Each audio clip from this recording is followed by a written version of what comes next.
Okay, guys, in the last video we talked about creating the post, optimizing your article when you post an article to your site.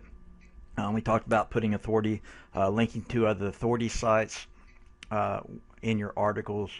Um, and in this video, we're actually on one of my other niche sites, and I'm going to do a little bit of training on the social network Autoposter, which is Snap. And we talked about syndicating your content in the other video.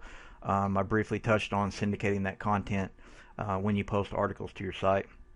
In this video, I'm going to go over creating a few of the accounts so that we can syndicate content. Okay, so we're going to do that first. So if you don't have Snap installed on your site, you can just do a search for it and add new plugins. Just do a search for Snap Social, and this is the plugin, so you can install it here. If you have another syndication plugin, that's great. And another plugin that's really cool to use is Shareaholic. It's been around for a long time. It's a great plugin that allows your visitors to share content on your site. Okay, so we're just going to go ahead and activate Snap. Okay, so let's take a look at Snap Social. Okay, we'll go over the settings in just a bit. Let's go ahead and create a couple of accounts.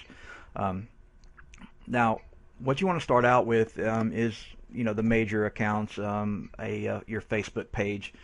Create a Facebook page for your niche site. Now, and in the other videos I've done in the past over this plugin, I showed you how to create a Facebook page. But Digo, Delicious, and creating a blogger account. Now, another one we're going to talk about a little bit later too is Flipboard. Okay, and then the rest. Another one we're going to talk about is Scoop It.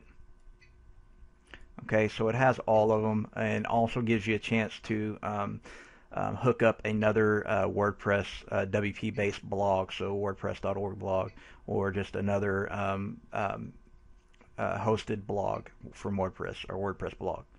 Okay, so let's go ahead and just create a new account. Let's go ahead and we'll go ahead and create a new Delicious account. Okay. Now, the good thing about this particular plugin, it gives you detailed instructions on how to create an account. So if you want to do that, you can do that here.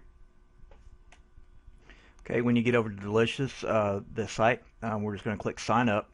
Now, what we need to do is go ahead and create a new email address that we're going to be using for our accounts. Okay, and what you want to have is a notepad file that's going to where you can keep this information for the niche site that you're working on. Okay, so it's very important that you do that. We keep all this information together and in a folder on your computer so that you know where this information is.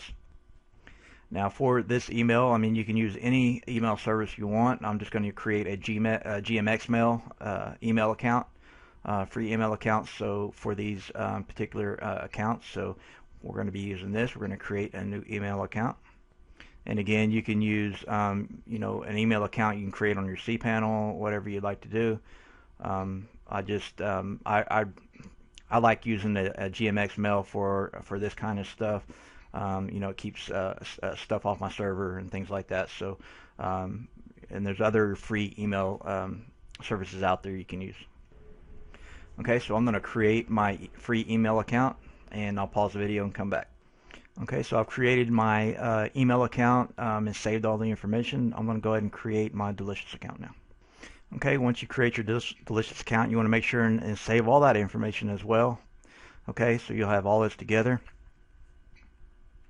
Okay, so now we're back on our site, and we're going to give this a name. We'll just say number 1. Okay, this is for us. Okay, so we're going to put in our login and password that we created. Okay, so once we have that information, you can leave this to the way it's set here.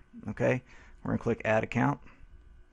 And that took about 7 minutes, creating the email address, creating the Delicious account, and then saving it on here. So about 7 minutes, wasn't too bad. Okay, so we have an account. Okay, so let's create one more real quick. Let's go ahead and do a live journal. This is one that we've used, it's been used for a long time. It works really well. This one takes a login password and then a community URL or ID. So let's go ahead and create a LiveJournal account. And again, they give you information here. Okay. Okay, so over on livejournal.com, we're just going to click join. Okay, now we're on the create new journal page, to sign up page. I'm going to go ahead and fill this out and pause the video and come back. Okay, creating that account took actually less than a minute. Okay, so now we're going to fill in our LiveJournal information. Now you'll need to make sure and confirm your LiveJournal email. Now the way LiveJournal works, you have your own journal that we're going to be syndicating our content to, but you can also syndicate content to other journals, and then that's what this is used for. If you have, if you find another journal that you want to syndicate content to that allows you to do so, you would put in your blog. So when I say your my journal blog or your LiveJournal blog, it'll give you a URL like this. Okay. Okay, we'll just call this one, and we're going to click Add Account. Okay, so we have two accounts, about 10 minutes. So let's go ahead and do our settings. Okay, now what we can do is usually leave this set to use the WP cron, and what that is the WordPress's internal cron system, which will execute a command on a specified time. And that's to do with your auto posting or auto syndicating content. So you can leave that there. You can pretty much leave this all the default. Okay, user privileges, you can leave this to default. Okay, auto posting right now is set to syndicate post only. Now you can have it syndicate pages and things like that. But you can do those if you want to syndicate a page. You can do that page by page basis. So we're going to leave this to post. Next is the URL shortener. Now this is pretty important. So I recommend getting a bit.ly key. A bit.ly key is really easy to get. It gives you multiple options. So let's go ahead and just create a bit.ly and get a bit.ly key. Okay, so we'll just go ahead and click sign up now. We'll fill out the information. Now after you create your bit.ly account, it will go ahead and give you your API key on the right hand side. So we're going to copy that API key and put it on our site. Okay, so our username and key will be in. Okay, let's go ahead and we're going to go ahead and check this box. And the URL parameters, depending on what you got going on with your site, if you got a SSL certificate, any backlinks you can force SSL. More than likely you're going to leave this set to default setting. Featured image, you can leave that. Okay, and then we can go ahead and click update. Okay, so what we can do now is I'm going to go over to my post. I'm going to go into my first post here. Alright, I'm going to scroll down to my Autoposter. And I'm going to go ahead and post this to Delicious. And what I'm doing is testing, make sure there's no errors. So we got a success, and here's our post link. Okay, so we can close this, and we're going to post to LiveJournal as well. Okay, now here is our LiveJournal post. And if we go back to our LiveJournal account, you can see here is our post. Okay, so everything worked out good.